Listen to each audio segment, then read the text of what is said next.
الحمد لله والصلاة والسلام على رسول الله وعلى آله وصحبه ومن والاه وبعد رب اشرح لي صدري ويسر لي أمري واحلل عقدة من لساني يفقه قولي اللهم لا سهل إلا ما جعلته سهلا وأنت تجعل الحزن إن شئت سهلا. أيها الإخوة الكرام mes chers frères et sœurs, assalamu alaikum wa rahmatullahi wa barakatuh. C'est un très grand plaisir de me retrouver à vos côtés et de jouir bien entendu de cette faveur de pouvoir participer au programme organisé et animé par je ne sais pas si on doit la citer à l'anglaise, iFoundation ou bien iFondation. Quoi qu'il en soit, je tenais à remercier en tout cas notre honorable frère Yassine ainsi que tous les organisateurs qui ont été à l'origine de cette initiative qui nous réunit aujourd'hui ici, dans cet endroit, dans ce centre, afin de partager ensemble quelques moments de réflexion. Et comme vous le savez, ce mois dont nous vivons les jours, les nuits et les semaines également, c'est un mois qui a une particularité, une spécificité qui lui est bien propre. Parce que c'est le mois du Ramadan par excellence, ou plutôt le mois du Coran par excellence. D'où ce verset qui a été révélé par notre Créateur subhanahu wa ta'ala: شهر رمضان الذي أنزل فيه القرآن هدى للناس وبينات من الهدى والفرقان. شهر رمضان, le mois du Ramadan, الذي أنزل فيه القرآن, durant lequel le Coran fut révélé. هدى للناس وبينات من الهدى والفرقان. Ce livre révélé durant ce mois fait figure de guidance et de preuve évidente afin de guider les hommes. Souvent nous pensons au fait que le jeûne du Ramadan, Siyam Ramadan, ce jeûne a été institué, comme on le sait, lors de la deuxième année donc de l'Hégire. Le jeûne du Ramadan a été institué lors de la deuxième année de l'Hégire. Et en fait, autant nous honorons ce mois par ce jeûne, Siyam, mais surtout nous l'honorons par le fait que c'est durant ce mois que le Coran fut révélé. Donc vous avez ici deux choses qui se réunissent ensemble, qui vont de pair. D'un côté, nous jeûnons parce que c'est le mois de Ramadan, c'est une prescription divine qui avait déjà été instituée à des communautés qui nous ont précédés, et en même temps, cet acte d'adoration, cet acte de dévotion que nous vouons à notre Créateur, à travers celui-ci, nous le remercions aussi pour la descente et la révélation de ce livre saint qu'est le Coran, le Saint-Coran. Et aujourd'hui, Inch'Allah, nous allons, comme je l'ai indiqué, nous allons partager quelques moments de réflexion autour de quelques versets que nous retrouvons dans la sourate Al-Furqan, la sourate le discernement. Mais mettez-nous d'abord dans le contexte, chose très importante. Nous sommes à la Mecque, dans les débuts de la révélation. La communauté musulmane est non seulement naissante, mais grandissante. Nous n'avons plus affaire à quelques individus qui ont répondu à l'appel divin.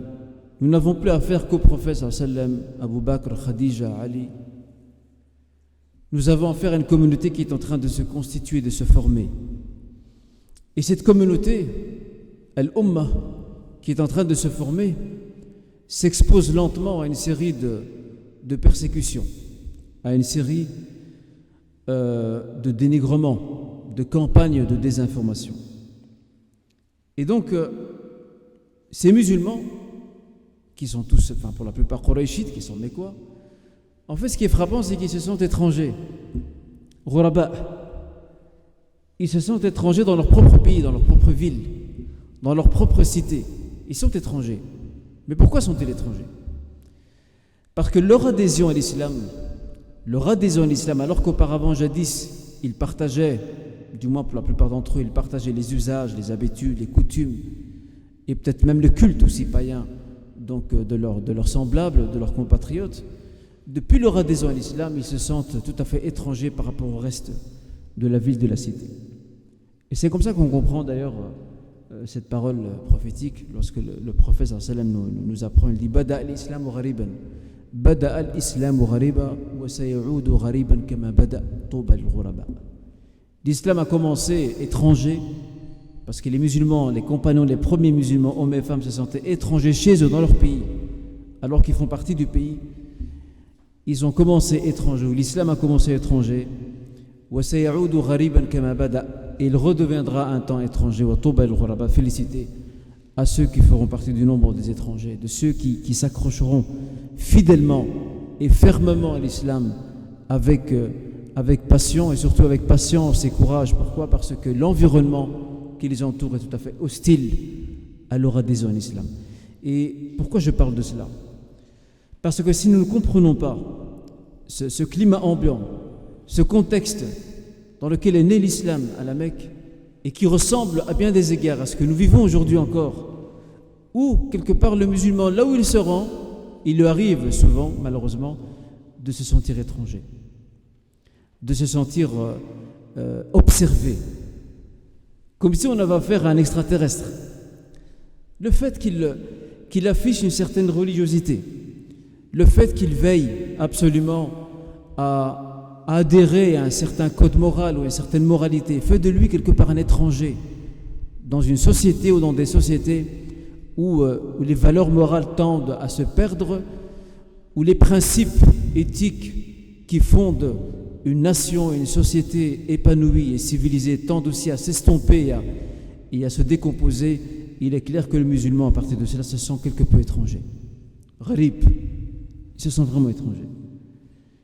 Mais Allah Azza wa Jal attend de nous autre chose. Al-Ghurba, cet état d'étrangeté qui nous concerne.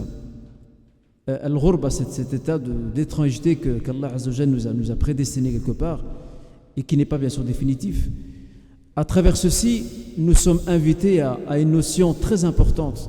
Elle n'est pas citée par ce mot que je vais vous citer en Coran, mais on y retrouve son esprit. C'est ce qu'on appelle le tamayyuz.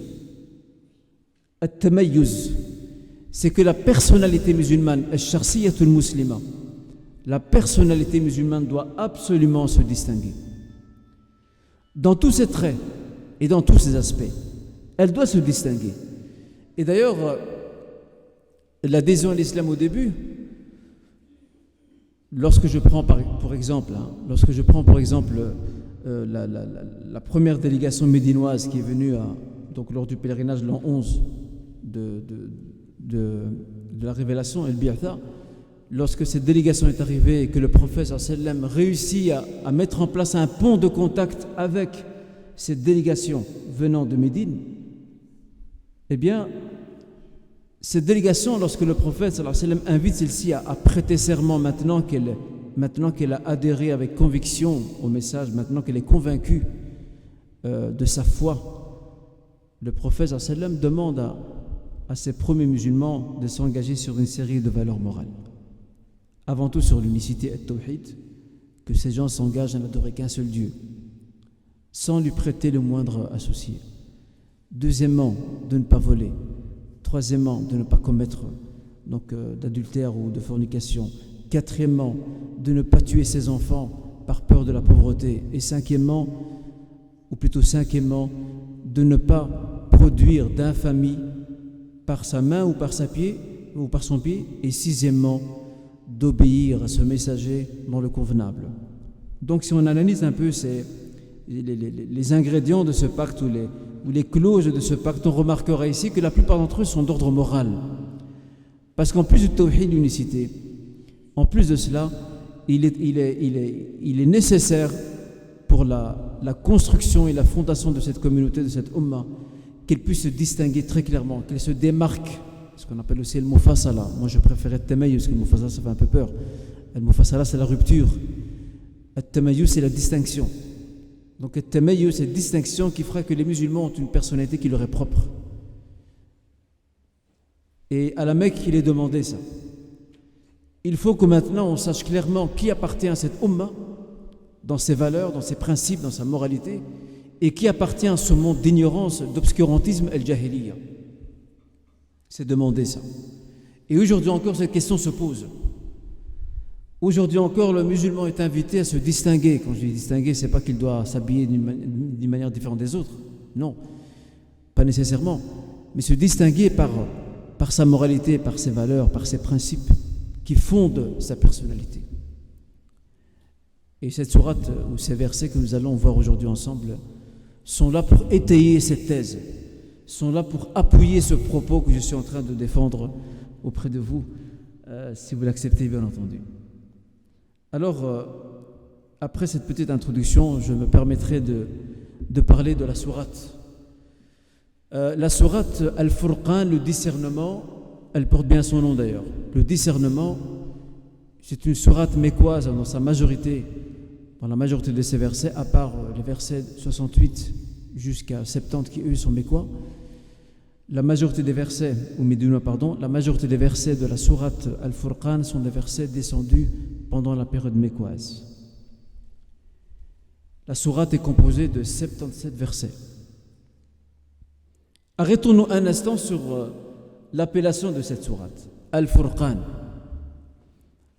Oui, il est vrai que l'appellation de cette sourate provient du premier verset de cette sourate, dans lequel notre Seigneur dit A'udhu billahi minash shaitanir rajim, bismillahir rahmanir rahim, Tabarak alladhi nazzala al-furqana ala abdihi liyakuna lil alamin nadhira. Béni soit celui qui fit descendre progressivement le livre du discernement afin qu'il serve d'avertissement à tous les mondes, lil alamin. Le nom de la sourate provient du premier verset, Al-Furqan. Intéressons-nous maintenant à la signification exacte du mot Al-Furqan. Que signifie le mot Al-Furqan? Bon, dans la traduction française, on a compris, discernement. Mais pourquoi? Discernement de quoi? Que faut-il discerner exactement? Le mot Furqan vient d'un verbe arabe qui est composé de 3 lettres. La lettre F, Alpha, la lettre R, Ra et le Qaf. Faraqa yafruqu. Faraqa yafruqu qui signifie donc distinguer, discerner très clairement. Et ce verbe se retrouve dans les débuts de la sourate, donc la fumée, ad-dukhan, lorsque notre Seigneur dit Hamim wal kitab al-mubin, inna anzalnahu fi laylatin mubaraka, inna kunna mundhirin, fiha yufraqu kullu amrin hakim. Durant cette nuit bénie, qui est la nuit du destin, toute chose sera distinguée de manière très claire, très très claire, en termes de destin, etc. etc. Le prophète sallam dans Sahih al-Bukhari, dans le chapitre Al-I'tisam, le prophète sallam a été qualifié de la manière suivante: Kana Muhammad sallam faraqan bain an-nas. Le prophète sallam, de par l'appel, de par la prédication, de par le message qu'il a transmis, il a procédé par l'appel, par l'apostolat, par sa mission, il a procédé à un tri, à une distinction. Certains ont cru et d'autres ont mécru. Certains sont mis de son côté, d'autres sont mis contre lui. Et c'est comme ça qu'il faut comprendre ce terme. Omar ibn Khattab a été surnommé Al-Farouq. Ça vient de là également. Al-Farouq, c'est lui qui distingue clairement, sans ambiguïté. Il distingue clairement Al-Haq, la vérité, du faux, Al-Batil. Al-Ghay, qui est l'errance, de Ar-Rashad, qui est la guidance. La bataille de Badr, un autre grand événement de l'islam, a été surnommé. Comment on l'a surnommé cette bataille? On l'a surnommé Yawm al-Furqan, le jour du discernement. Parce que celui qui avait encore un doute lors de cette bataille, celui-ci est censé être levé durant celle-ci. Parce que 2 camps vont s'affronter durant cette bataille. Mu'askar al-Iman ou Mu'askar al-Rahman et Mu'askar al-Shaytan. Le camp du Clément et le camp de Satan. Ils vont s'affronter ce jour-là. Et les rangs sont nettement distingués. Les rangs sont clairement tracés. Et d'ailleurs, notre Seigneur le rappelle dans la sourate Al-Anfal. Ce que nous avons fait descendre comme révélation le jour du Furqan, le jour de la distinction très nette qui ne fait allusion qu'à la bataille de Badr. La sourate Al-Furqan, mes chers frères, la sourate Al-Furqan, c'est une sourate mécoise, comme on l'a dit dans son ensemble. C'est une sourate qui s'est intéressée à évoquer plusieurs thématiques. La première de ces thématiques, cette sourate nous enseigne l'importance de Tawhid, l'unicité, qui est d'ailleurs la thématique centrale de toutes les sourates mécoises. La sourate Al-Furqan nous parle aussi des païens, nous parle aussi de la gravité de l'association à Dieu, al-shirk, du paganisme, al-wathaniya. Cette sourate aussi nous décrit et nous dépeint le comportement des Mécois, ces païens mécois qui se moquaient du prophète sallam, qui dénigraient son message, qui l'accusaient de toutes les infamies. Cette sourate s'est chargée de mettre à nu ces comportements. Et en même temps, cette sourate, d'une manière très éloquente, nous a aussi parlé d'une série de qualités qui fondent la personnalité morale islamique distincte de ces premiers musulmans. Ces qualités par lesquelles il doit se distinguer très clairement du reste de la société mécoise. Il ne leur est pas demandé de se séparer de la société. Il ne leur est pas demandé de se couper de celle-ci. Il leur est demandé d'y rester, de rester en son sein, mais de se distinguer par leur identité, par ce qu'ils sont et par ces qualités morales qui forment leur personnalité, leur nouvelle orientation. Et ce sont ces versets-là, Inch'Allah, que nous allons découvrir ensemble, Inch'Allah, durant cette intervention. Ces versets à travers lesquels Allah Azza wa Jal nous dénombre une série de qualités propres à ceux et celles qu'il a qualifiés du terme suivant, Ibadur Rahman. Ibadur Rahman, les serviteurs du miséricordieux. Manhum Ibadur Rahman, qui sont les serviteurs du miséricordieux? Quels sont leurs attributs? Quelles sont leurs caractéristiques, leurs qualités propres qui les distinguent du reste de la cité? Parce qu'il faut savoir une chose très importante, je tiens à la souligner. Le système de vie, Nidam al-Hayat, le système de vie que l'islam propose, ce n'est pas un système théorique, comme on trouve dans beaucoup d'idéologies. Il y a beaucoup d'idéologies dans lesquelles on propose un système de vie, mais qui est très théorique. Dans la pratique, il n'y a pas d'ancrage. Ici, l'islam propose un modèle concret. Pas de l'idéalisme, mais du concret. Oui, idéalisme dans le sens où il faut aspirer à ce qui est plus haut. Mais réalisme dans le sens où on a affaire à des êtres humains, des êtres humains, avec leurs qualités et leurs défauts. Et ces qualités que nous propose la sourate Al-Furqan, ce modèle identificatoire que nous propose cette sourate et que propose notre Seigneur à ses cléments, à ses serviteurs et à ses serviteurs du miséricordieux. Ce sont des qualités morales que n'importe qui parmi nous peut s'approprier sans aucune peine. Il est très facile de se l'approprier, mais il faut juste un tout petit peu d'effort, il faut un peu de sacrifice, il faut de la patience pour y arriver. Mais pourquoi Allah Azza wa Jal? Pourquoi Dieu? Pourquoi les a-t-il appelés? Pourquoi les a-t-il qualifiés de Ibadur Rahman? Pourquoi Ibadur Rahman? Pourquoi renvoyer Al-Ibad ici, les serviteurs, à son nom, Ar-Rahman? Pourquoi pas Ar-Rahim? Pourquoi pas Al-Hakim? Pourquoi pas Al-Halim? Pourquoi pas Al-Aziz? Pourquoi pas Al-Alim?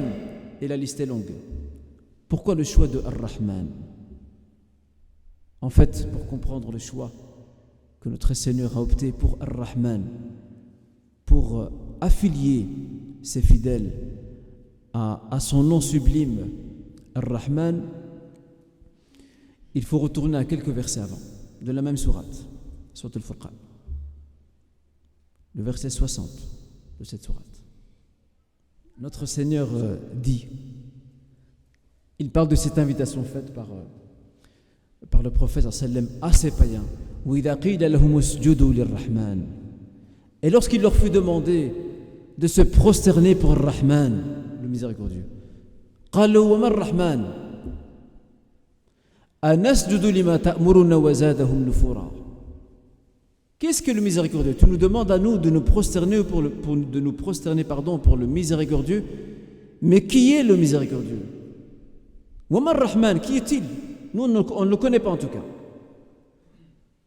أنسجد لما تأمرنا, devons-nous nous prosterner pour ce que tu nous demandes? Tu nous demandes de nous prosterner pour quelqu'un qu'on ne connaît pas? وَزَادَهُمْ نُفُورًا. Ce comportement n'a fait que les éloigner un peu plus de la lumière de la foi. Eh bien, notre Seigneur subhanahu wa ta'ala, pour répondre à ces gens-là, vous dites ne pas connaître Ar-Rahman, eh bien, je vais vous indiquer des gens qui, eux, connaissent Ar-Rahman.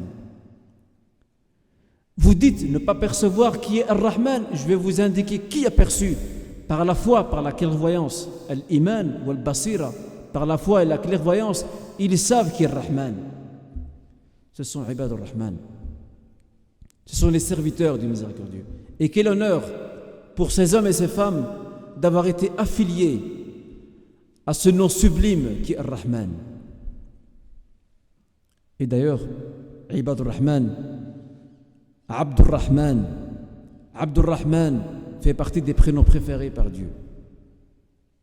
Notre prophète nous apprend, sallallahu alayhi wa sallam, nous dit Ahabbul asma'i ila Allah, Abdullah wa Abdur Rahman. Les prénoms les plus préférés auprès de Dieu, c'est Abdullah et Abdur Rahman. Regardez ici les versets qu'on va aborder. Ibadur Rahman, les serviteurs du miséricordieux. Abdur Rahman, le serviteur, un seul, le serviteur du miséricordieux, cela fait partie des prénoms les plus aimés. Autrement dit, cela fait partie des qualificatifs les plus honorifiques et les plus honorables qu'Allah Azza wa Jal prête à ses croyants, qu'il invite d'ailleurs à répondre à son appel à travers cette conduite morale dont il va développer certaines qualités et certaines caractéristiques qu'ils seront appelés à s'approprier, à s'imprégner de celles-ci. Parce que la situation mécoise est plus que catastrophique. La situation morale mécoise est dégradante, décadente. Et il faut al-badil, il faut une alternative. Et l'alternative de cette décadence morale que connaissait la péninsule arabique, que connaissait le monde à cette époque, que connaissait la cité mécoise, que connaissait Quraysh, al-badil, l'alternative parfaite, ce sont Ibadur Rahman. Ce sont les serviteurs du Clément, qui maintenant, à travers ce que je vais expliquer dans quelques instants, ils vont clairement se distinguer. Ils vont se distinguer de cette décadence. Alors entrons par la grande porte ensemble, Inch'Allah Ta'ala, et découvrons donc ces gens à qui Allah Azza wa Jal a accordé Al-Furqan. Il leur a accordé le discernement. Dans la sourate Al-Anfal également, la sourate Le Butin. Ya ayyuhalladhina amanu in tattaqullah yaj'al lakum furqana. Ô vous les croyants, si vous craignez votre Seigneur, si vous faites preuve de piété, de crainte révérentielle, il vous accordera le discernement. Il t'aidera, cher croyant, au plus que tu es proche de Dieu, au plus que tu pourras, par sa grâce, par sa volonté, tu pourras distinguer le vrai du faux, le mensonge de la vérité, surtout en ces temps, en notre époque où tout est mélangé, tout est confus. On fait passer le vrai pour le faux pour le vrai. Et le croyant est perdu, il ne sait plus où donner la tête. Eh bien, grâce à ces qualités que nous allons découvrir maintenant ensemble, le croyant sera en mesure de s'inspirer de cette clairvoyance, Al-Basira, de ce discernement, Al-Furqan, qui va l'accompagner durant toute sa vie, par la grâce de Dieu, bi'idhnillah. Ces versets commencent par ces premiers qualificatifs. Wa ibadur Rahman الذين يمشون على الأرض هونا وإذا خاطبهم الجاهلون قالوا سلاما. وعباد الرحمن, et les serviteurs du miséricordieux. Et ibad, bien entendu, on l'a compris, ibad c'est le pluriel de abd. Et abd, le serviteur, c'est le titre le plus sublime que Dieu décerne à ses prophètes et aussi aux gens pieux et vertueux. C'est ainsi que Dieu s'est adressé à Daoud alayhi salam. Wadhkur abdana Daoud. C'est ainsi qu'il s'est adressé à Ayyub alayhi salam. Wadhkur abdana Ayyub. Évoque donc le récit de Ayyub. C'est ainsi que notre Seigneur s'est adressé à Ibrahim, Ishaq, Yaqub. Wadhkur ibadana Ibrahim, Ishaq, Yaqub. C'est ainsi qu'il s'est adressé à Isa alayhi salam. In huwa illa abdun an'amna alayh. Ce n'est qu'un serviteur dont nous avons comblé de bienfaits. C'est ainsi que notre Seigneur s'est adressé aux derniers prophètes et messagers, Muhammad sallallahu alayhi wa sallam. سبحان الذي أسرى بعبده ليلا من المسجد الحرام إلى المسجد الأقصى الذي باركنا حوله. سبحان الذي أسرى, gloire à celui qui fit voyager de nuit. Subhan الذي أسرى بعبده ليلا, il fit voyager de nuit son serviteur Al-Abd. Et son serviteur ici, qui est le summum de la foi, qui est le summum de la bienfaisance, ce serviteur Al-Abd, c'est Muhammad sallallahu alayhi wa sallam. Et d'ailleurs, c'est pour ça que le prophète sallallahu alayhi wa sallam, lorsqu'il parlait de l'exagération faite par les chrétiens vis-à-vis de Isa alayhi salam, dans Sahih al-Bukhari, il dit la tatruni kama atarat an-nasara Isa ibn Maryam. N'exagérez pas à mon égard comme l'ont fait les chrétiens vis-à-vis de Isa, fils de Marie. Innama ana abd faqulu abdullah wa rasuluh. Je ne suis qu'un serviteur. Dites donc le serviteur de Dieu et son messager. Donc Al-Abd, c'est le meilleur titre qu'Allah donne à n'importe quel de ses serviteurs, qu'il soit prophète ou homme pieux. Et ici de nouveau, Ibadur Rahman, c'est par ça que ça commence. Ibadur Rahman, alladhina yamshuna ala al-ardi hawna. Les serviteurs du Clément, ces hommes et femmes élus par Dieu, qui marchent sur terre, yamshuna ala al-ardi hawna, ils marchent sur terre avec apaisement, avec quiétude. Parce qu'il y a deux manières de marcher. Il y a celui qui est toujours pressé. Il avance à la vitesse du vent. En fait, il marche et il court à la fois. Ça, c'est notre époque, ça. On est toujours stressé. On marche très vite. Et puis, il y a l'autre extrême. C'est celui qui marche, mais on dirait un mort-vivant. Et ça, on en voit beaucoup pendant le Ramadan, malheureusement. Pendant le Ramadan, on en voit beaucoup. Des gens qui traînent le pas. On dirait qu'ils ont du plomb dans leurs chaussures. Ils traînent le pas. Ils tiennent à peine debout. Et puis, encore une autre catégorie. Avant d'arriver au juste milieu, il y a ceux et celles qui marchent sur terre avec orgueil et vanité. Avec orgueil et vanité. Il lève la tête en l'air. Il marche, il regarde les gens avec dédain, ihtiqar. Et il marque ses pas.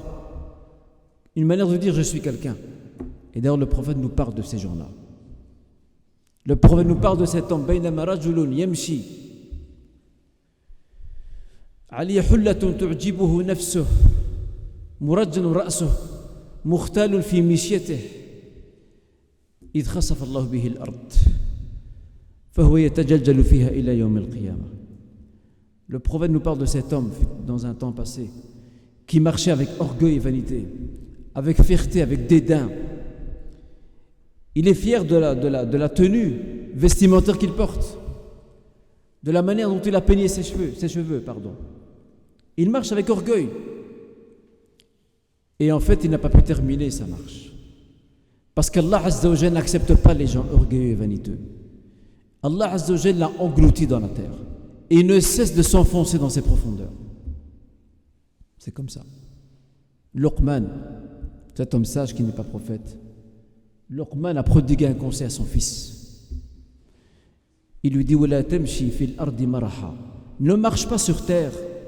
Ne marche pas sur terre avec arrogance, avec mépris pour autrui. Alors vous allez me dire, mais comment il faut marcher alors? On ne peut pas marcher vite. On ne peut pas marcher doucement. On ne peut pas marcher en levant la tête. On ne peut pas marcher comme quelqu'un qui est un mort-vivant, qui traîne ses pieds par terre. Si un vent il tombe par terre, on fait quoi? Ici, on va aller rapidement se référer au grand modèle. Le grand modèle, c'est le prophète Mohammed sallallahu alayhi wa sallam. La démarche du prophète sallallahu alayhi wa sallam, sa manière de marcher en rue, elle était bien distinguée. Elle est le marqueur. Sa démarche, elle est le marqueur du sérieux, de l'humilité, de la force et de la rigueur. Tout à la fois. Il ne marchait pas très vite et pas lentement non plus. Il avait une cadence médiane. Et d'ailleurs, les compagnons disaient Yatakaffa'u. Yatakaffa'u, c'est le fait de marcher avec une cadence qui n'est pas une cadence forcée. Il ne va pas trop vite, il ne va pas lentement. une cadence moyenne, un juste milieu. Et les pas qu'il fait, les pas qu'il produit, ces pas qui se succèdent, ce sont des pas qui se font naturellement. Il n'est pas en train de se forcer, il n'est pas en train d'adopter une attitude pour que les gens puissent l'observer, c'est sa démarche naturelle. Alors à nous de nous inspirer de la manière dont le meilleur des hommes, Mohammed sallallahu alayhi wa sallam, marchait. Tout simplement, il marchait en toute quiétude. Et c'était la qualité de ces gens-là, Ibadur Rahman. Qu'est-ce qu'il opposait? La société mécoise est divisée en deux grands groupes. Il y a deux grands groupes dans la société mécoise. Il y a le groupe des nobles, la caste des dirigeants, des riches, des tout-puissants, et puis il y a les faibles. Les tout-puissants, ce sont justement ces gens-là, dans leur manière de s'habiller, dans leur manière de s'exprimer, dans leur manière de marcher, dans leur manière d'agir. Dans ces quatre domaines-là, on sent et on perçoit l'orgueil et la vanité. Ici, Ibadur Rahman, les serviteurs du Clément, sont appelés à faire le contraire de ce que sont ces gens-là. Ce modèle décadent, vous distinguez-vous. Soyez une lumière, soyez le progrès. Encore une autre qualité. Et lorsque les ignorants s'adressent à eux, ils leur disent paix sur vous. Ici, il y a un jeu de mots très intéressant. Il y a un jeu de mots assez intéressant à faire. Notre Seigneur ici il nous dit pas il a dit al-jahilun. Et il y a une différence subtile entre jahl et jahala. Il y a un point commun entre les deux, c'est l'ignorance, mais il y a une différence qui les distingue. Al-jahl, c'est ce qu'on traduit en français par ignorance. On est d'accord là-dessus. Al-jahala, ça a une autre définition. Al-jahala, c'est un comportement insolent, irresponsable, déplacé. C'est ça le jahala. Et ici, regardez, Allah ne dit pas وَإِذَا خَطَبَهُمْ الْجُهَالِ. Al-juhal, c'est le pluriel de jahil, d'ignorant. Il dit al-jahilun. Et al-jahilun, c'est le pluriel de jahil, mais dans le sens de jahala, comportement insolent, irresponsable, idiot, dans ce qu'il fait, dans ce qu'il dit. Eh bien, ces gens-là, ces mécois-là, avaient cette habitude fâcheuse de provoquer les croyants, de les insulter, de les dénigrer, de les tourner en dérision. Ici, Allah Azza wa Jal demande à ces hommes, à ces femmes, ne répondez pas à ce qu'ils vous disent. Ne répondez pas à ce qu'ils vous disent. Continuez votre chemin. Avancez. Vous êtes la hauteur, eux représentent la bassesse. Vous êtes la lumière, eux représentent l'obscurité. Ne vous prêtez pas à ce jeu-là. Ne vous identifiez pas à eux. Chose très importante, ça. Et vous voyez cet enseignement-là, et lorsque ces gens insolents s'adressent à eux pour se moquer d'eux, pour les dénigrer, pour les discréditer, eh bien ici, ces croyants, ces hommes et femmes croyants se distinguent par la réponse douce, la réponse courtoise de dire Assalam, je n'ai rien à te dire. Ils continuent leur chemin. Ce comportement-là, aujourd'hui, doit être toujours d'actualité. Nous, musulmans, aujourd'hui, nous n'arrivons toujours pas, face aux provocations, face aux insultes, face aux dénigrements, que ce soit des caricatures, ou que ce soit des débats ou des émissions, ou je ne sais quoi, ou des insultes dans la rue, nous n'arrivons toujours pas à nous approprier cette qualité. On n'arrive pas, on est trop nerveux, on se sent frustré, on veut se rebeller, on a du répondant. Alors que al-hikmah, la vraie sagesse, c'est de les ignorer. C'est de les ignorer. Le prophète, lorsqu'il parlait à ces ignorants-là, ces insolents de la Mecque, il recevait en retour des flammes d'insultes et de dénigrement. Qu'est-ce qu'il doit faire maintenant? Est-ce qu'entrer dans une polémique avec eux, ou alors qu'il doit leur répondre certainement pas de la même manière? Allah Azza wa Jalla lui dit وَأَعْرِضْ عَنِ الْجَاهِلِينَ. Détourne-toi de ces ignorants. N'entre pas dans leur jeu. Aujourd'hui encore, mes chers frères et sœurs, nous avons besoin à travers ce verset, à travers cette qualité sublime propre aux Ibadur Rahman et ses serviteurs du Clément, qui se doivent de construire, de traduire dans leur comportement un modèle moral sublime, élevé, un modèle moral qui se distingue complètement de la décadence, de l'immoralité. Nous avons encore aujourd'hui besoin de nous approprier de cette qualité. On doit se l'approprier absolument.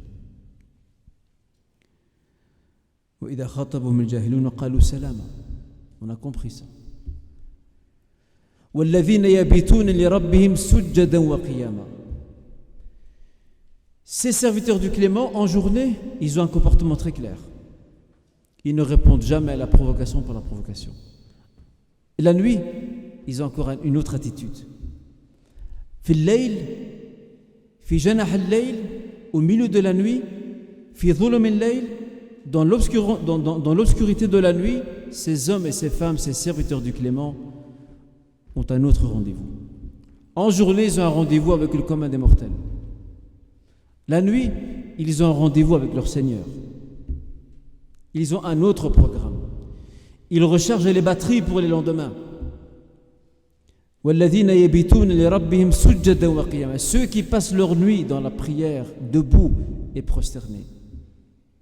وَالَّذِينَ يَقُولُونَ رَبَّنَا اصْرِفْ عَنَّا عَذَابَ جَهَنَّمَ إِنَّ عَذَابَهَا كَانَ غَرَامًا إِنَّهَا سَاءَتْ مُسْتَقَرًّا وَمُقَامًا.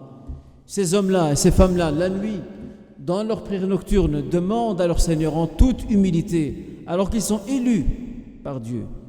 Ils demandent en toute humilité, bistikana, bikhudur, ils demandent à leur Seigneur, préserve-nous du châtiment de la Jahannam, le Jahannam, car son châtiment est terrible. Celui qui se retrouve là-bas risque d'y rester. Et ô combien est désagréable la résidence dans ces lieux. وَالَّذِينَ إِذَا أَنفَقُوا لَمْ يُسْرِفُوا وَلَمْ يَقْتُرُوا وَكَانَ بَيْنَ ذَلِكَ قَوَامًا. La nuit, ils chargent leur batterie. Ils chargent leur batterie de foi, de prière, d'évocation, d'invocation, afin de faire face aux défis de la journée. Le prophète sallallahu alayhi wa sallam, il lui était institué de manière obligatoire de prier la nuit. Pour la Ummah, c'est recommandé. Pour lui, c'est obligatoire. Il n'était pas le seul d'ailleurs. Tous les prophètes avant lui avaient ce même enseignement. La prière nocturne, la prière de la nuit était obligatoire pour les prophètes. Parce que c'est là qu'ils trouvent leur intimité.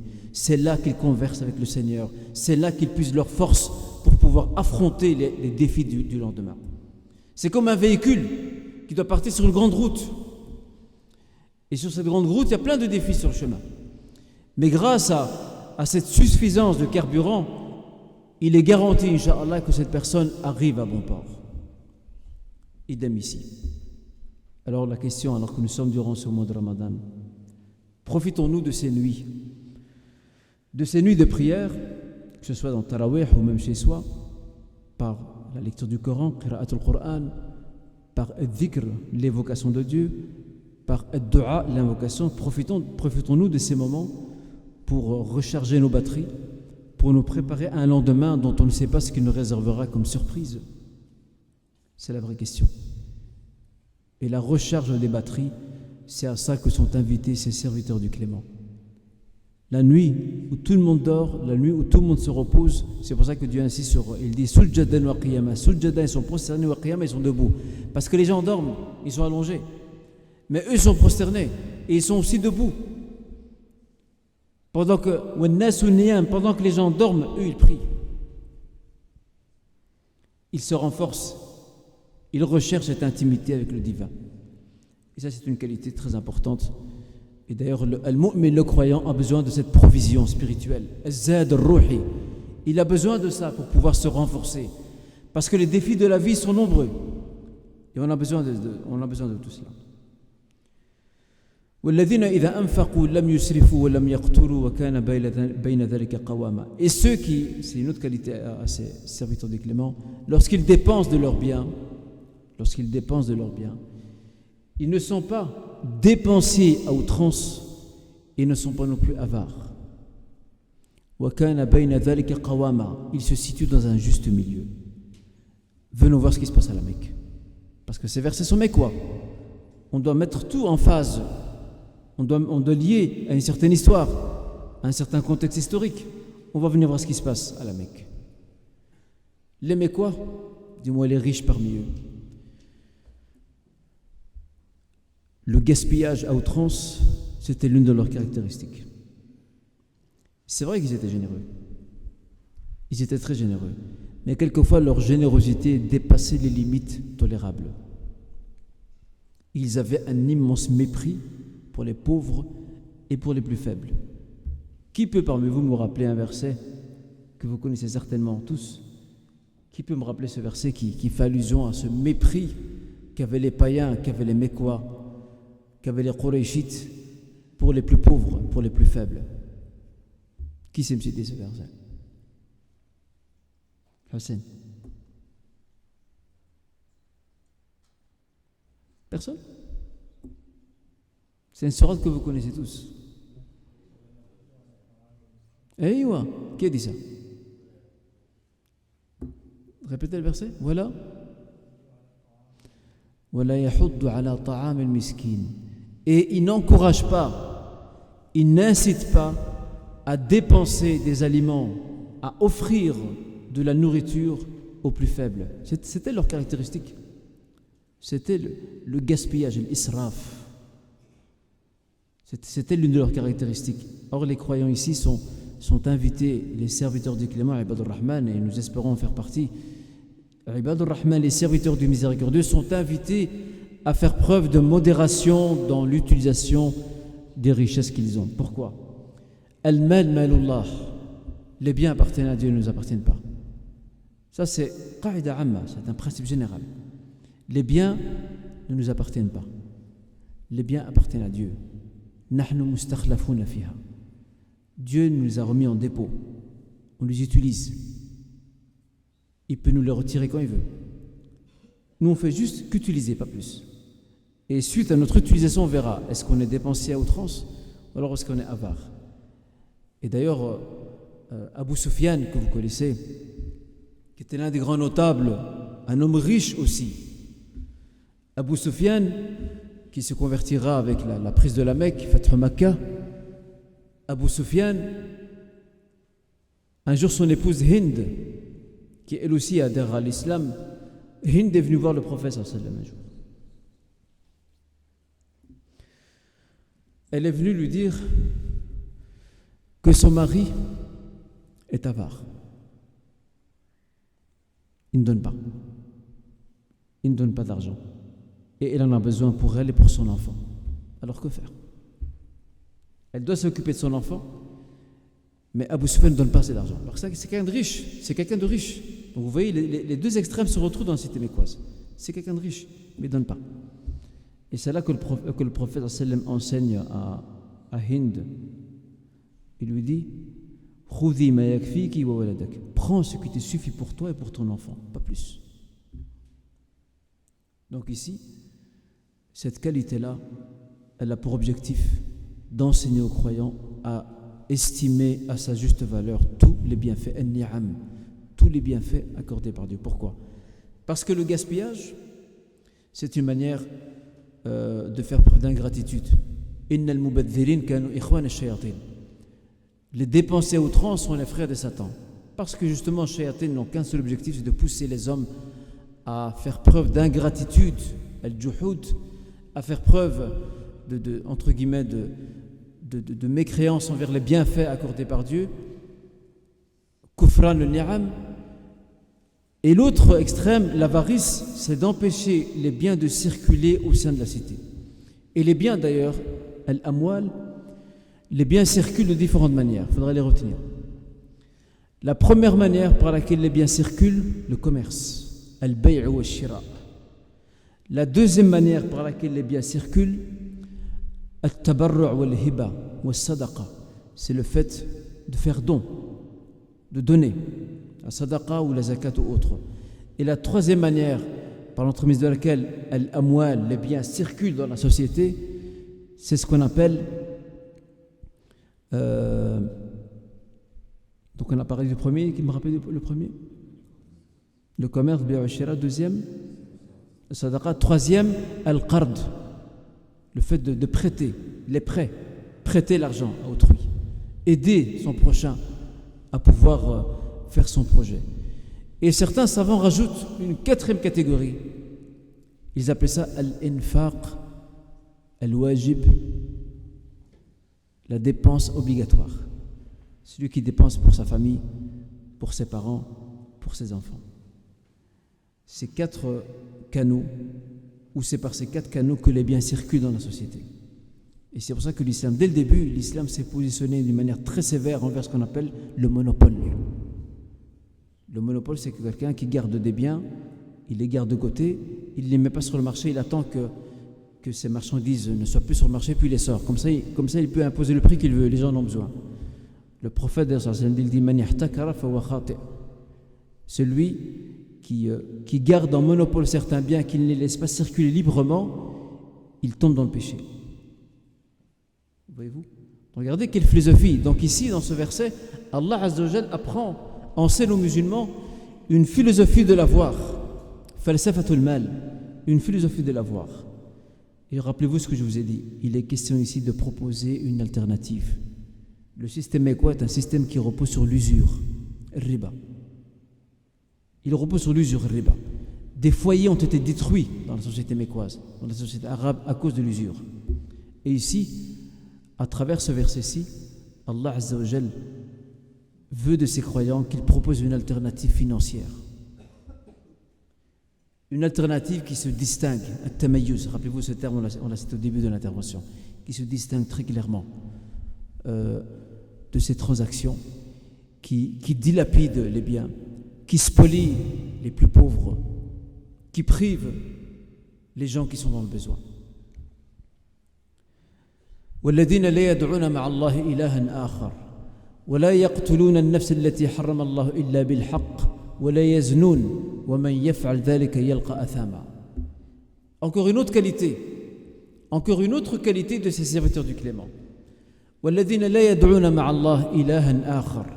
Ceux qui n'associent pas à leur Seigneur une autre divinité, quelle qu'elle soit, que ce soit une pierre, que ce soit un être humain, ou que ce soit l'argent, ou je ne sais quelle autre divinité de notre temps, il n'associe point, et pas du tout, à son Seigneur. At-tawhid, l'unicité. وَلَا يَقْتُلُونَ النَّفْسَ الَّتِي حَرَّمَ اللَّهُ إِلَّا بِالْحَقِّ.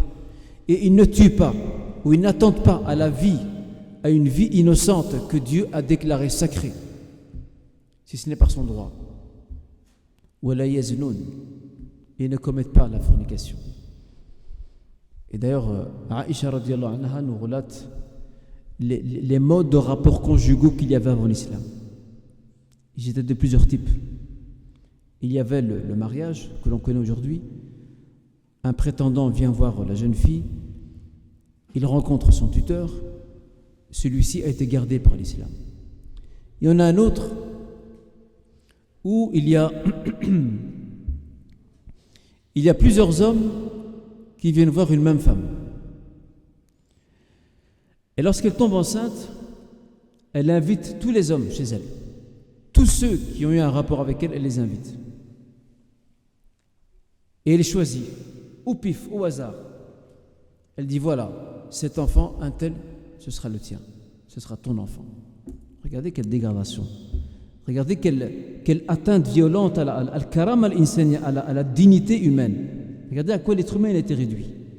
Et aussi parmi ces modes de rapports conjugaux qui présidaient la vie sociale mécoise, les rapports entre hommes et femmes avant l'islam, c'est ces femmes aussi qui mettaient des drapeaux devant leurs portes afin qu'elles fassent savoir aux hommes qu'ils sont les bienvenus. Alors ils faisaient la file pour rentrer chez elles. Et de nouveau, lorsqu'elle tombe enceinte, lorsqu'elle accouche, elle fait appel à un homme qui est spécialisé dans, on appelle ça al-qa'if. Al-qa'if, c'est celui qui est capable de déceler comment dirais-je, la similitude ou la proximité physionomique ou physique entre l'enfant et son prétendu père. Regardez quelle dégradation. Regardez quelle insulte. C'est une insulte pour la dignité humaine. Regardez à quoi la femme elle a été réduite. Eh bien ici, le fait d'associer à Dieu, c'est une atteinte avant tout à la raison humaine, al-aql al-insani. Comment une raison humaine peut-elle accepter qu'un homme fabrique de ses propres mains des idoles et qu'il se prosterne et qu'il ait peur d'elles et qu'il les invoque et qu'il ait espoir en elles alors qu'il se peut que demain il les pousse de ses mains et ils tombent à terre et ils sont détruits. Comme l'histoire d'Ibrahim alayhi salam, je vous renvoie à la sourate Ibrahim. Lorsqu'Ibrahim alayhi salam est venu, il a fait tomber toutes les statues, sauf la plus grande. La plus grande, il l'a laissée. Mais il a fait exprès. Alors les gens ont accouru, ils sont venus et ils ont vu toutes les statues par terre détruites. Qui a fait ça? Regardez comment Ibrahim alayhi salam veut faire appel à leur raison logique. C'est leur grand là, c'est lui qui l'a fait. Donc il a accroché l'arme du crime, il l'a accroché à la plus grande statue et il leur a dit voilà, c'est celui-là le plus grand. Et en fait, il les a tous fait tomber. Peut-être qu'il y avait de la rivalité ou de la concurrence ou de la jalousie, il les a tous détruits. D'après vous, ces gens-là, les compatriotes de Ibrahim alayhi salam, pensez-vous qu'ils ont avalé ça? Qu'est-ce que vous en pensez? Hicham, qu'est-ce que tu en penses? Est-ce qu'ils ont avalé ça? Ils ont avalé ça? Hein? Pardon? Non, ils n'ont pas avalé parce qu'ils savent que ce n'est pas vrai. Impossible qu'une statue détruise les autres. Mais lui, Ibrahim alayhi salam, il avait un autre objectif. Il voulait leur dire, si cette statue, ce n'est pas elle qui a détruit les autres, si les autres ont été détruits par quelqu'un d'autre, c'est la preuve que ces statues ne savent même pas se protéger elles-mêmes. Comment vont-elles vous protéger, vous? Ash-shirku billah musadamatun lil-aql salim. L'association à Dieu est une contradiction flagrante avec la raison sensée de l'homme. Wala yaznun. Ou plutôt la yaqtulun an-nafs allati harrama Allah illa bil haqq. Encore une autre qualité. Ils n'attendent pas à la vie de quelqu'un. Cette vie qui a été déclarée sacrée, inviolable. Et le meurtre, la vengeance, l'esprit du sang, dans la période arabe avant l'islam, c'était monnaie courante. Il y avait même des expéditions punitives. Si tu touches à un membre de ma tribu, j'en tuerai 10 de chez toi. Mais qu'ont fait les autres? Pourquoi sont-ils victimes? Et chacun se faisait sa propre justice. Ici, Allah Azzawajal apprend à ces hommes et à ces femmes, vous ne pouvez aucunement attenter à la vie de quelqu'un, vous ne pouvez pas faire justice vous-même. Vous devez mettre en avant la préservation absolue de la vie humaine. Aujourd'hui, on voit ce qui se passe dans nos sociétés. On voit aujourd'hui dans nos sociétés. Les meurtres aujourd'hui, dans beaucoup de nos sociétés, surtout dans les nations avancées, parce que dans les nations pauvres, les meurtres, c'est souvent lié à la pauvreté. Dans les nations avancées, le meurtre, c'est pratiquement devenu un sport. Ça s'est professionnalisé. L'individu n'est pas pauvre, il n'a pas faim, il n'a pas soif, il ne risque pas de mourir de froid sans toi, non. Mais c'est cette atteinte, c'est ce manque de respect total envers la dignité humaine qui les pousse à agir de la sorte. Quand on voit aux États-Unis, par exemple, j'avais lu une fois un article là-dessus, il y a très longtemps, je ne sais pas tous les combien de secondes, il y a un meurtre aux États-Unis. C'est terrible ça. À ce point-là, la société humaine est descendue si bas, au point que la vie humaine n'a plus de valeur. C'est terrible ça. Wala yaznoun, et ils ne commettent pas donc la fornication, parce que zina, dans la langue arabe, lorsqu'on parle de la fornication, elle s'applique autant pour la fornication que pour l'adultère. En français, on sépare entre les deux. Voyez-vous? وَمَنْ يَفْعَلْ ذَلِكَ يَلْقَ أَثَامًا. Ceux qui commettent tous ces actes ensemble, يَلْقَ أَثَامًا, commet un forfait. يُضَاعَفْ لَهُ الْعَذَابُ يَوْمَ الْقِيَامَةِ وَيَخْلُدُ فِيهِ مُهَانًا. Ces gens-là auront droit à un châtiment multiplié et ils y demeureront d'une manière humiliée. Parce que tout ce qu'ils accomplissent depuis l'association à Dieu, l'homicide volontaire, la fornication et l'adultère, ces trois choses-là, aux yeux de l'islam, aux yeux de la révélation divine, al-wahy ilahi, ces actes-là sont considérés comme des actes immoraux, dégradants, portant gravement atteinte à la dignité humaine, alors qu'Allah Azza wa Jal a honoré l'homme. Il l'a honoré dans la sourate Al-Isra, la sourate le voyage nocturne. Notre Seigneur dit وَلَقَدْ كَرَّمْنَا بَنِي آدَمَ. Nous avons honoré les fils d'Adam. Allah a honoré l'individu, l'homme, il l'a honoré par la raison, par l'intelligence, etc. Tous sont-ils condamnés? Il n'y a pas de repentir possible? Le repentir est possible. La porte de ce groupe qui se dénomme les serviteurs du miséricordieux, les portes de ce groupe sont toujours ouvertes pour ceux qui veulent le rejoindre. Elles sont ouvertes, c'est possible pour n'importe qui. إلا من تاب وآمن وعمل عملا صالحا فأولئك يبدل الله سيئاتهم حسنات وكان الله غفورا رحيما. Sauf ceux qui se sont repentis, qui ont fait preuve de repentance, qui ont cru fermement, qui font bonnes œuvres, ceux-là, Allah Azza wa Jal convertira leurs mauvaises actions en bonnes actions. Elles seront converties, elles seront changées. Et d'ailleurs, on a dans Mu'jam al-Tabrani, c'est un hadith sahih, il y a un homme qui a interrogé le prophète sallallahu alayhi wa sallam. Il lui a dit, cet homme a dit au prophète sallallahu alayhi wa sallam, Ara'ayta ar-rajula ya'malu adh-dhunuba kullaha. Vois-tu donc cet homme, un homme qui commet tous les péchés? Fahal lahu min tawba? A-t-il droit au repentir? Le prophète sallallahu alayhi wa sallam a compris que cet homme-là qui posait la question, c'était lui qui était concerné. Le prophète lui dit Aslamta, t'es-tu converti à l'islam? Naam, oui. Il lui dit, ensuite il dit Faf'al al-khayrat watruk as-sayyi'at. Faf'al al-khayrat watruk as-sayyi'at. Agis donc avec des bonnes œuvres, délaisse donc ce que tu faisais. Yughfaru laka kulluh. Tout ce que tu faisais avant, ce te sera pardonné.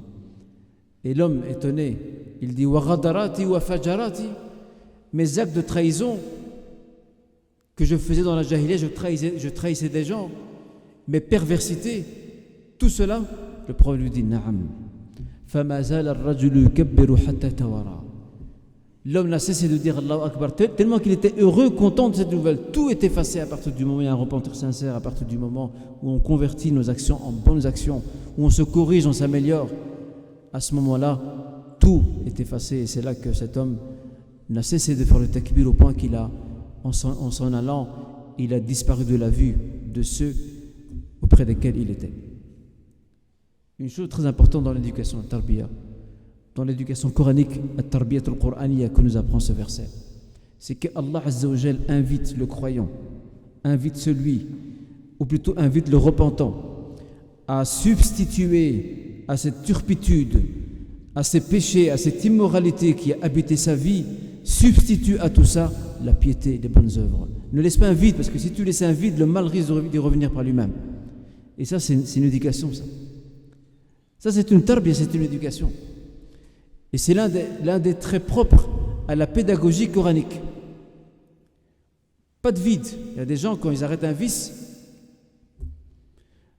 2, 3, 4, 5 jours, 1 mois, 2 mois, et puis il est tenté de revenir. Chose naturelle. Et vous connaissez l'expression. Chasse le naturel et revient au galop. Voyez-vous?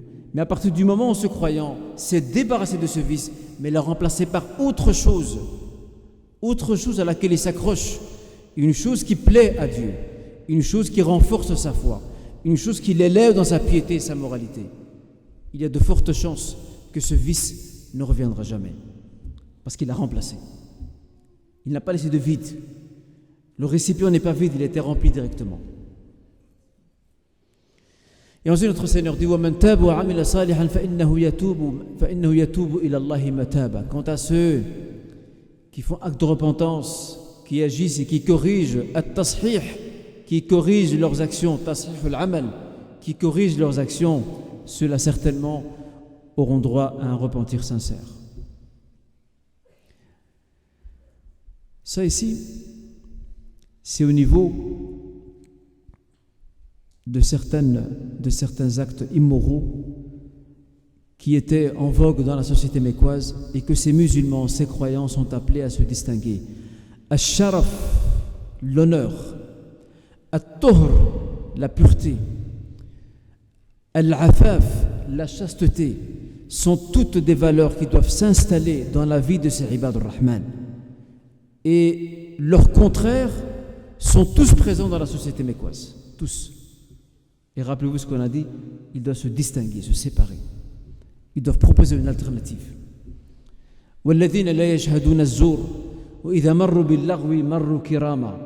Et ceux qui ne sont pas témoins, ils ne sont pas témoins de ce qui est mensonger. Shahadatul Zour, le faux témoignage. Le prophète sallam dans un hadith rapporté par le Bukhari Muslim, le prophète sallam dit un jour à ses compagnons, et il était d'ailleurs accoudé, kana muttaki'an, il était accoudé, il dit à ses compagnons, awala adullukum ala akbar al-kaba'ir, voulez-vous que je vous indique quels sont les péchés les plus majeurs, les plus gravissimes? Qalu bala ya Rasulallah, certainement, messager d'Allah, informez-nous quels sont ces péchés majeurs, quels sont ces péchés gravissimes? Al-ishraku billah, le fait d'associer à Dieu. Uquq al-walidayn, l'ingratitude envers les parents. Uquq al-walidayn, le fait de leur désobéir dans ce qui est demandé. Wa kana muttaki'an fajalas, le prophète sallallahu alayhi wa sallam était accoudé puis s'est assis. Et vous voyez ce qu'a fait le prophète là? Ça c'est de la communication aujourd'hui. C'est de la communication. C'est une pédagogie communicative.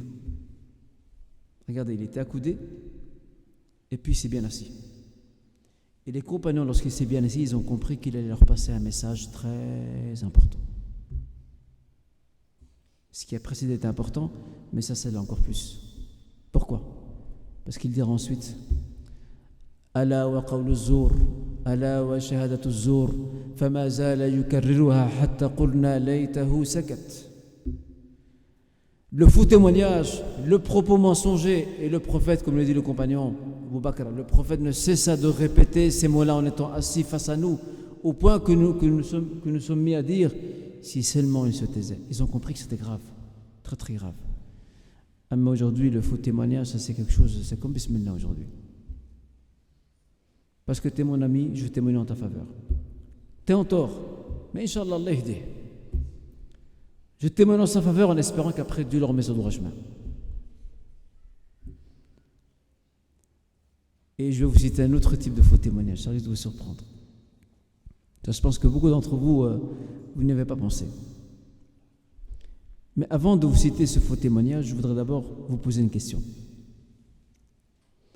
Quelqu'un qui va apprendre à conduire, vous êtes d'accord avec moi?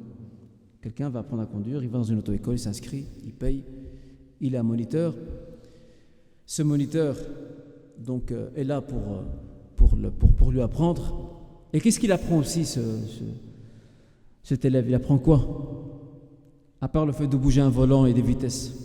Qu'est-ce qu'on lui apprend aussi? Qui a dit le code de la route? Masha'Allah.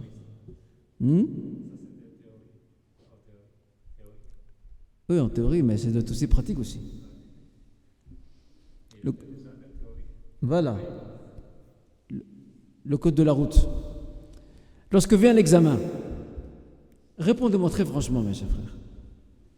Lorsque vient l'examen, ce frère qui va prendre le volant avec l'examinateur près de lui, est-ce qu'il va oser brûler un feu rouge?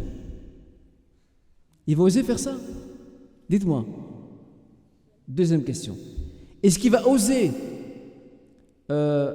avancer sur les passages piétons alors que des gens viennent traverser? Il va oser faire ça? Subhanak. C'est incroyable. Mais dès qu'il a son permis, il va brûler le feu rouge. Il va passer sur les passages piétons.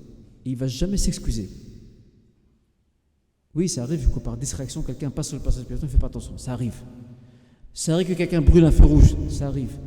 Mais il y en a chez qui c'est ça la conduite. En fait, c'est un autre permis qui était caché, celui-là. Il y a un vrai permis et un faux permis. Donc c'est un autre permis qui est caché. Et ça, malheureusement, c'est un comportement qui prouve, vous allez comprendre maintenant le sens du faux témoignage, que ce permis que tu as, c'est un faux témoignage. Wallahi, c'est un faux témoignage. Parce que tu te mens toi-même. Tu te mens toi-même. Tu t'arrêtes au feu rouge, tu t'arrêtes au passage piéton parce que tu sais que tu ne peux pas avoir le permis sans tout ça. Mais dès que tu l'as, tu bafoues toutes ces règles.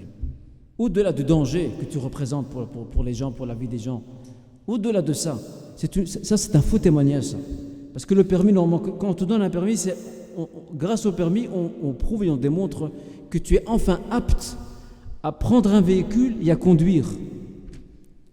Mais tu dois conduire selon les règles qu'on t'a appris, grâce auxquelles tu as réussi l'examen. Mais si demain, tu jettes contre le mur toutes ces règles, que tu fais le contraire, est-ce que c'est pas un faux témoignage, ça? Qu'est-ce que tu en penses? C'est un faux témoignage. Donc tu me prends l'argent et le feu rouge. Inch'Allah, tu as déjà le permis? Dieu t'a préservé. Tu es tranquille de tout faux témoignage pour l'instant.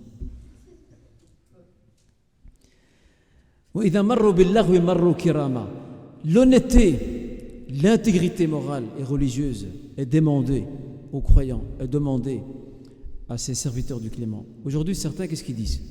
Ils disent, mais de toute façon, je n'ai pas d'autre choix que faire ça. Ce n'est pas vrai. Aujourd'hui, on est dans certains pays, pas dans tous, dans certains systèmes, c'est tellement corrompu que les gens se disent, si je ne fais pas comme tout le monde, je n'aurai rien. Je n'aurai absolument rien. Et ça, c'est grave, cette pensée comme ça. Ça, c'est la preuve que le système est décadent, il est immoral, il est dégradant. Lorsqu'il passe près de gens qui tiennent des propos futiles, inutiles, eh bien, ils passent en douceur et s'en vont sans faire trop de bruit. Ça fait aussi allusion à ce que disait notre Seigneur dans la sourate les femmes, sourate Nisa. قد نزلنا عليكم أن إذا سمعتم آيات الله يكفر بها ويستهزئ بها فلا تقعدوا معهم حتى يخوضوا في حديث غيره إنكم إذا مثلهم. Allah Azza wa Jalla nous dit dans son livre saint, dans la sourate les femmes, sourate Nisa, il vous a été révélé comme enseignement que lorsque vous vous trouvez dans des assemblées où on dénigre Dieu, on tourne en dérision l'islam, les musulmans, on se moque d'eux, ne restez plus avec eux. Jusqu'à ce que ces gens changent de conversation. Sinon vous leur ressemblez. Alors ici certains me disent, ouais, mais moi je suis dans une assemblée, il y a des personnes qui ne connaissent pas l'islam, qui le dénigrent, qui ont des préjugés.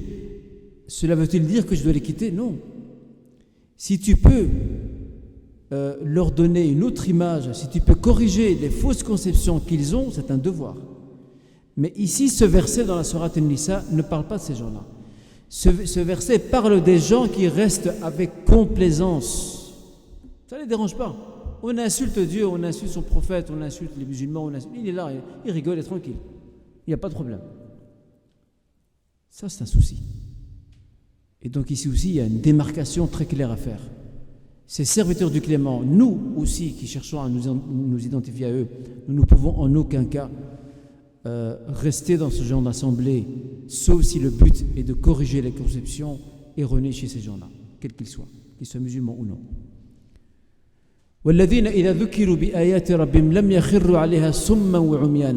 Ceux qui, lorsqu'entendent, ils entendent les versets de Dieu, ils ne deviennent ni sourds ni aveugles. Parce que Allah Azza wa Jal a dit à son messager, il y a des gens qui vont t'écouter. Il y en a d'autres, c'est peine perdue. C'est peine perdue, t'as beau parler matin et soir, ils ne t'écouteront pas. Regardez quel exemple qu'Allah nous donne ici. Innaka la tusmi'u al-mawta wa la tusmi'u as-summa ad-du'a wa la tusmi'u as-summa idha wallaw mudbirin. Innaka la tusmi'u al-mawta, tu ne peux pas faire parler les morts ou faire entendre les morts. Wa la tusmi'u as-summ, tu ne peux pas faire entendre les gens sourds. Parce que leur cœur est scellé, ils n'entendent plus rien. Et c'est pour ça que pour nous aussi c'est pareil. Lorsque nous avons affaire à des gens, quand nous leur parlons de cette foi, de ce témoignage de foi dont nous sommes porteurs, nous leur parlons de cela et que ces gens-là tendent l'oreille, même s'ils ne sont pas d'accord avec nous, mais ils écoutent au moins. Il n'y a pas de problème. Mais quand c'est quelqu'un qui vous écoute et puis qui se moque de vous, qui vous tourne en dérision, qui vous dénigre, qui vous dit ce ne sont que des salades, j'en ai pas besoin, eh bien cette personne-là, c'est peine perdue. Ces personnes, ce sont ces gens-là dont parlait le Seigneur lorsqu'il s'adresse à son messager. Innaka la tusmi'u al-mauta. Tu ne peux pas faire entendre les morts. Wa la tusmi'u as-summ. Tu ne peux pas faire entendre non plus les sourds. Or ici, les croyants, lorsqu'ils entendent la parole divine, lorsqu'ils sont à l'écoute, à l'affût de son rappel, ils ne s'aveuglent pas, ils ne deviennent pas sourds, au contraire, ils sont réceptifs. Et même lorsqu'ils commettent une erreur, et ce verset-là est intéressant parce qu'il nous parle aussi du fait, parce qu'Allah, qu'est-ce qu'il nous dit ici? Il ne nous dit pas وإذا سمعوا, il ne dit pas والذين إذا سمعوا والذين إذا ذكروا. التذكير, c'est le rappel, et le rappel signifie souvent qu'il y a eu un oubli avant. Et l'oubli avant peut être aussi le péché, ou l'insouciance, c'est le ghafla. وَالَّذِينَ إِذَا ذُكِّرُوا بِآيَاتِ رَبِّهِمْ لَمْ يَخِرُّوا عَلَيْهَا صُمًّا وَعُمْيَانًا. Ceux, lorsque les signes divins leur sont rappelés, ils ne s'aveuglent pas, ils ne deviennent pas sourds. Ceux, lorsqu'ils sont dans l'oubli de leur Seigneur à un moment donné, par un péché ou par une faiblesse de la foi, lorsque le rappel leur vient, ils se ressaisissent. إِنَّ الَّذِينَ اتَّقَوْا إِذَا مَسَّهُمْ طَائِفٌ مِنَ الشَّيْطَانِ تَذَكَّرُوا فَإِذَا هُمْ مُبْصِرُونَ. Ceux qui sont craintifs, ceux qui sont habités par cette crainte révérentielle, إِذَا مَسَّهُمْ طَائِفٌ مِنَ الشَّيْطَانِ, lorsqu'ils sont touchés, effleurés par Satan, qui pousse par la tentation, par la suggestion, il les pousse à oublier leur Seigneur. تَذَكَّرُوا, ils se rappellent du coup, le repentir, ils se rappellent du coup la présence divine. فَإِذَا هُمْ مُبْصِرُونَ, ils sont ensuite clairvoyants, ils savent où ils vont. Donc c'est aussi une qualité très importante, et ceci démontre, ce verset nous apprend le caractère humain des serviteurs du Clément, le caractère humain de ses élus. Ils sont pieux, ils sont vertueux, mais eux aussi sont exposés à l'oubli, sont exposés à l'insouciance, sont exposés au péché, parce qu'ils restent des êtres humains. Et le prophète n'aura cessé de dire, sallallahu alayhi wa sallam, Kullu bani Adam khata wa khairul khata'in at-tawwabun. Tous les fils d'Adam font des erreurs, mais attention, les meilleurs parmi eux, ce sont eux qui se rattrapent, qui se reprennent, qui se repentent.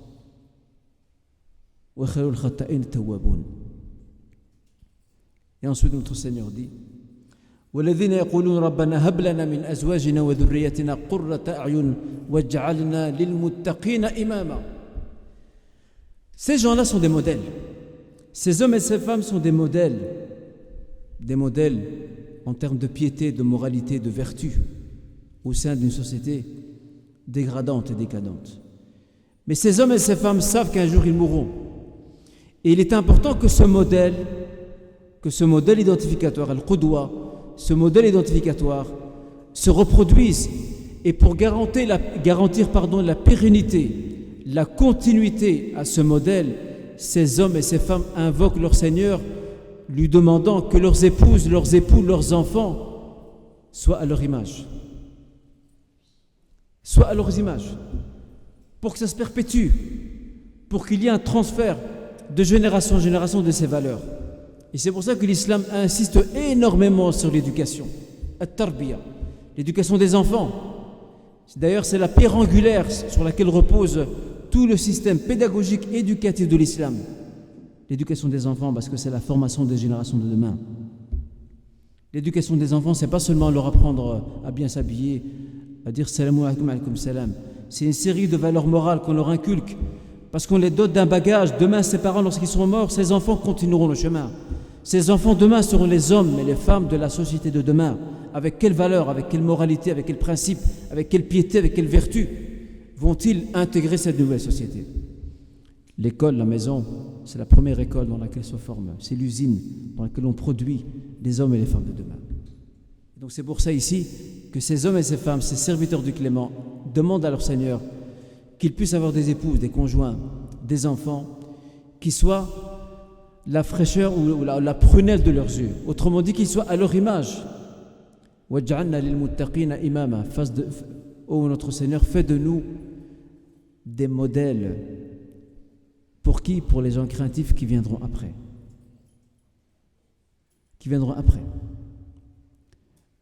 Mais pour cela, il faut réunir deux qualités importantes. La patience, as-sabr, et al-yaqin, la certitude. La patience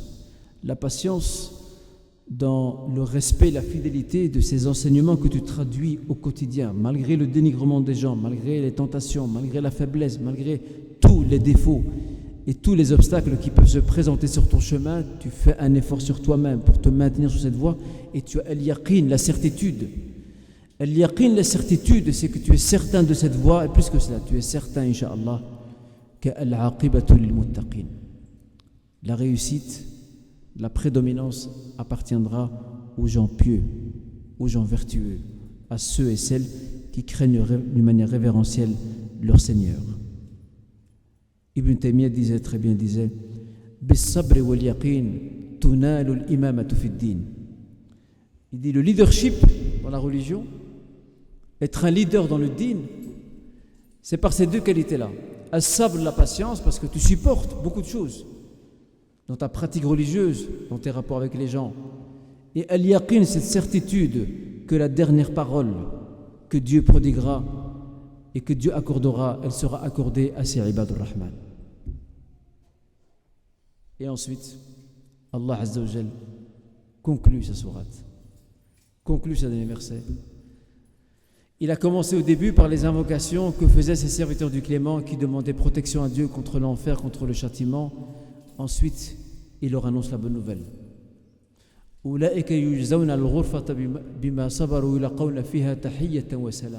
Ceux-là auront droit à al-ghurfa. Al-ghurfa ici, les exégètes, al-mufassiroun, disent que al-ghurfa, c'est soit le paradis lui-même, ou soit l'une des pièces les plus élevées dans le paradis.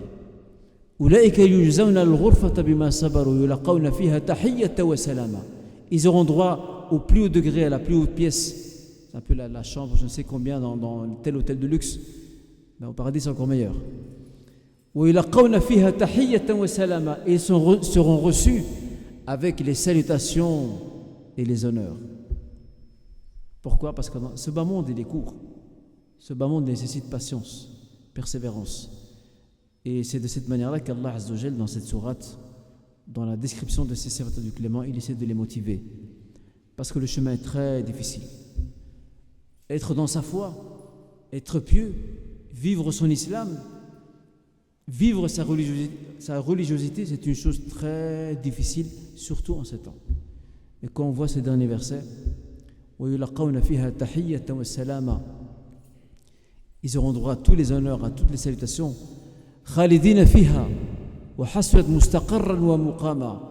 Ils y resteront d'une manière éternelle. Et combien est agréable cette résidence et celui de séjour qu'est le paradis. Et ensuite Allah termine cette sourate par un verset très frappant. Il dit قُلْ مَا يَعْبَأُ بِكُمْ رَبِّي لَوْلَا دُعَاؤُكُمْ فَقَدْ كَذَّبْتُمْ فَسَوْفَ يَكُونُ لِزَامًا. Allah Azza wa Jal, en réalité, il n'a pas besoin de nous. Allah Azza wa Jal yastaghni an al-khalq. Allah Azza wa Jal, notre Seigneur le divin, se passe de sa créature. Se passe de ses créatures. Nous avons besoin de lui. Lui n'a pas besoin de nous. Il n'a pas besoin de nous en réalité. Que tu sois pieux, que tu ne sois pas, tu ne fais du tort ou du bien qu'à toi-même, pas lui. D'ailleurs, dans ce hadith que vous retrouvez dans le 40 Nawawi, il est clairement indiqué. Le prophète sallam dit لو أن أولكم وآخركم وإنسكم وجنكم كانوا على أتقى قلب رجل واحد ما زاد ذلك في ملك شيئا. Si le premier des hommes, le dernier, les ins, les humains, les djinns, sont tous à l'image du cœur d'un seul homme pieux, ceci n'augmentera rien dans le royaume de Dieu. ولو أن أولكم وآخركم وإنسكم وجنكم كانوا على أفجر قلب رجل منكم ما نقص ذلك من ملكي إلى كما ينقص المخيط إذا أدخل البحر. Et si le premier d'entre vous, le premier des hommes, le dernier de l'humanité, les djinns, les humains, sont tous à l'image d'un homme pervers, ils sont tous pervers, ceci ne diminuera en rien. Comme celui qui introduit une sorte d'aiguille dans l'océan, il ne va rien diminuer. Elle sera mouillée, mais l'océan est toujours là. Donc ici, Dieu ne vous prête guère attention s'il n'y avait pas vos prières, vos invocations. Et ce que je voudrais souligner ici, c'est que Allah Azza wa Jalla, à travers ce verset, ce dernier verset, met en évidence, il met en exergue le fait que grâce que grâce à la présence de ces serviteurs du Clément, Ibadur Rahman, ceux-là seront une clémence pour le reste. Ils représenteront une clémence pour le reste des hommes, parce que ce sont les prières et les invocations de ces gens-là que Dieu écoute. Et les barakats, les bénédictions, ar-rahmat, les clémences qui s'abattent sur tout le monde, c'est aussi avant tout grâce à ces gens-là. Et quant aux autres, quant à ceux qui ont préféré vivre dans l'insouciance, dans l'aveuglement, faqad kadhabtum fasawfa yakunu lizama.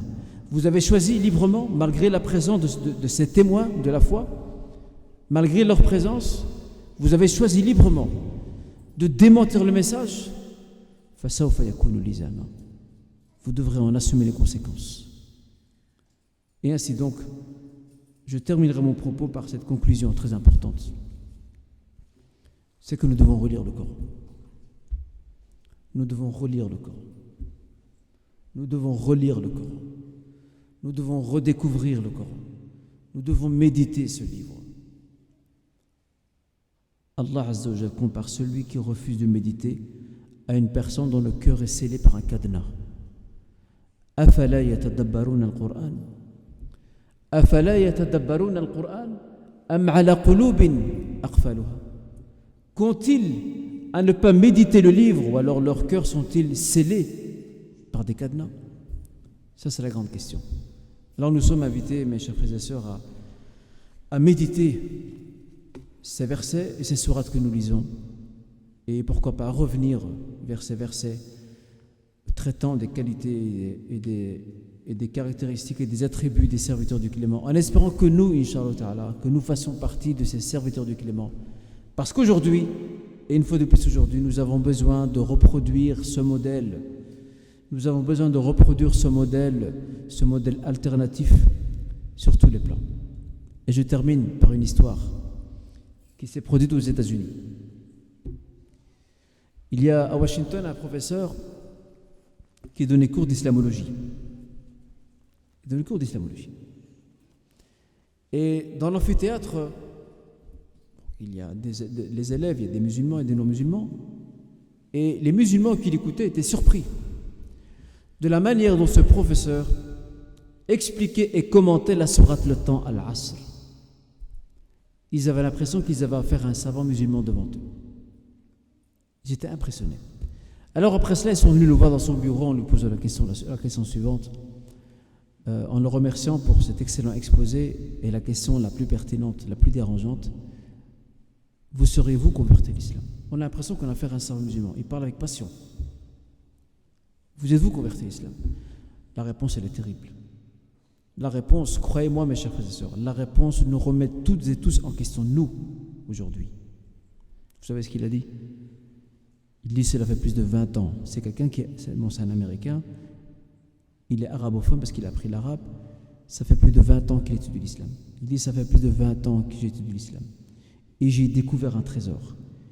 Mais ce qui me bloque, c'est que je ne comprends pas pourquoi les musulmans ont ce trésor et ils s'en détournent.